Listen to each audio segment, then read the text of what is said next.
We have all heard of young America. He is the most current youth of the age. Some think him conceited and arrogant. But has he not reason to entertain a rather extensive opinion of himself? Is he not the inventor and owner of the present, and sole hope of the future? Men and things everywhere are ministering unto him. Look at his apparel, and you shall see cotton fabrics from Manchester and Lowell, flax linen from Ireland, wool cloth from Spain, silk from France, furs from the Arctic regions, with a buffalo robe from the Rocky Mountains, as a general outsider.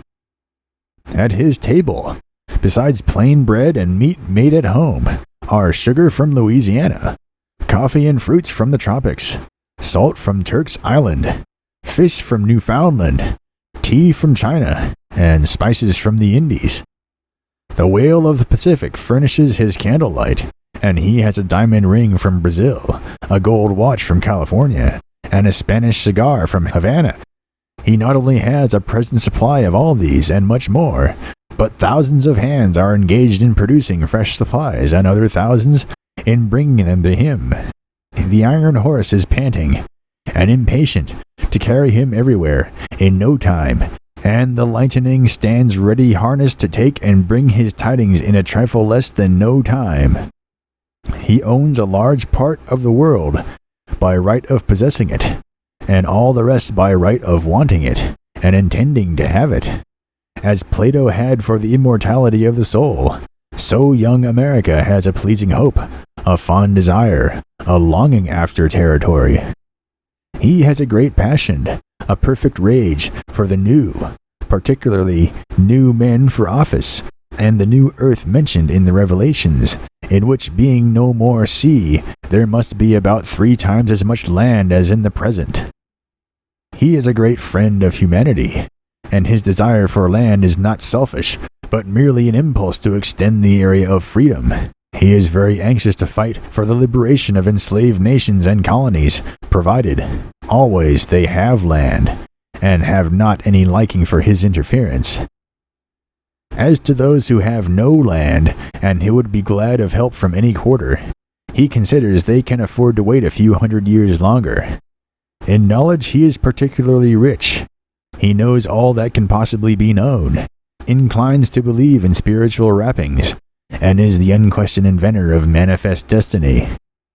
His horror is for all that is old, particularly old foggy, and if there be anything old which he can endure, it is only old whiskey and old tobacco. If the said young America really is, as he claims to be, the owner of all present, it must be admitted that he has considerable advantage of old foggy. Take, for instance, the first of all foggies, Father Adam. There he stood, a very perfect physical man, as poets and painters inform us. But he must have been very ignorant and simple in his habits. He had had no sufficient time to learn much by observation, and he had no near neighbors to teach him anything. No part of his breakfast had been brought from the other side of the world, and it is quite probable he had no conception of the world having any other side. In all of these things, it is very plain, he was no equal of young America. The most that can be said is, that according to his chance he may have been quite as much a man of his very self-complacent descendant, little as was what he knew. Let the youngster discard all he has learned from others, and then show, if he can, any advantage on his side. In the way of land and livestock, Adam was quite in the ascendant. He had dominion over all the earth, and all the living things upon, and round about it. The land has been sadly divided out since, but never fret, young America will re-annex it. The great difference between young America and old foggy is the result of discoveries, inventions, and improvements. These, in turn, are the result of observation, reflection, and experiment.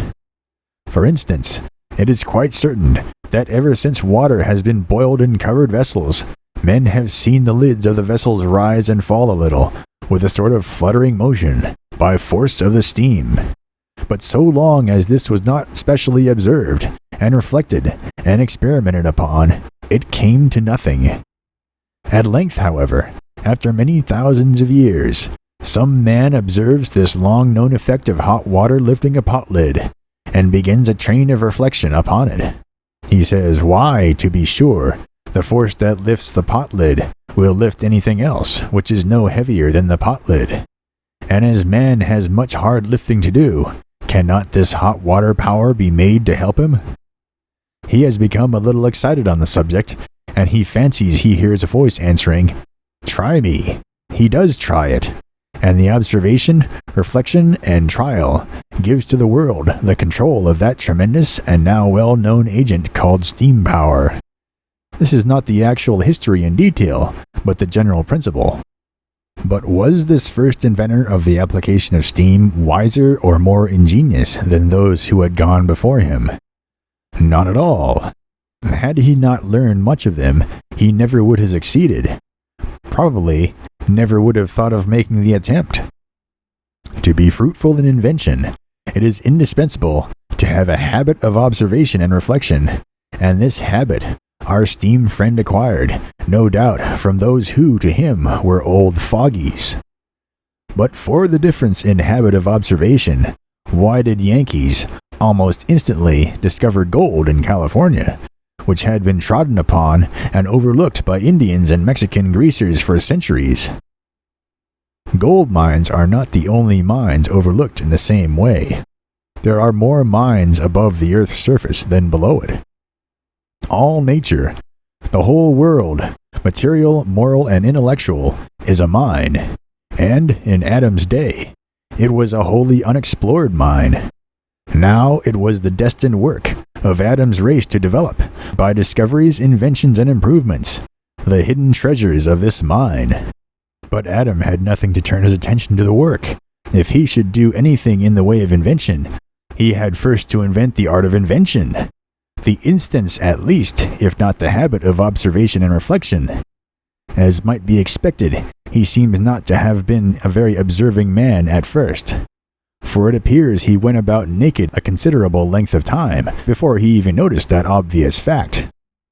But when he did observe it, the observation was not lost upon him, for it immediately led to the first of all inventions, of which we have any direct account, the fig-leaf apron. The inclination to exchange thoughts with one another is probably an original impulse of our nature. If I be in pain, I wish to let you know it, and to ask your sympathy and assistance, and my pleasurable emotions also. I wish to communicate to and share with you, but to carry on such communication, some instrumentality is indispensable. Accordingly, speech, articulate sounds rattled off from the tongue, was used by our first parents, and even by Adam before the creation of Eve. He gave names to the animals while she was still a bone in his side, and he broke out quite volubly when she first stood before him, the best present of his Maker. From this it would appear that speech was not an invention of man, but rather the direct gift of his Creator. But whether divine gift or invention, it is still plain that if a mode of communication had been left to invention, speech must have been the first, from the superior adaptation to the end of the organs of speech, over every other means within the whole range of nature. Of the organs of speech the tongue is the most principal, and if we shall test it, we shall find the capacities of the tongue, in the utterance of articulate sounds, absolutely wonderful. You can count from 1 to 100, quite distinctly in about 40 seconds.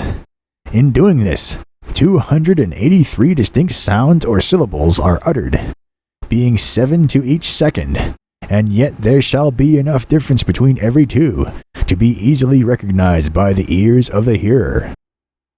What other signs to represent things could possibly be produced so rapidly, or even, if ready-made, could be arranged so rapidly to express the sense? Motions with the hands are no adequate substitute. Marks for recognition of the eye, writing, although a wonderful auxiliary for speech, is no worthy substitute for it. In addition to the more slow and laborious process of getting up a communication in writing. The materials, pen, ink, and paper, are not always at hand, but one always has his tongue with him, and the breath of his life is the ever-ready material with which it works. Speech, then, by enabling different individuals to interchange thoughts, and thereby to combine their powers of observation and reflection, greatly facilitates useful discoveries and inventions. What one observes, and would himself infer nothing from, he tells to another, and that other at once sees a valuable hint in it. A result is thus reached, which neither alone would have arrived at. And this reminds me of what I passed unnoticed before. That the very first invention was a joint operation. Eve having shared with Adam in the getting up of the apron, and indeed, judging from the fact that sewing has come down to our times as women's work, it is very probable she took the leading part, he perhaps doing no more than to stand by and thread the needle. That proceeding may be reckoned as the mother of all sewing societies, and the first and most perfect World's Fair, all inventions and all inventors then in the world being on the spot. But speech alone, valuable as it ever has been, and is, has not advanced the condition of the world much. This is abundantly evident when we look at the degraded condition of all those tribes of human creatures who have no considerable additional means of communicating thoughts.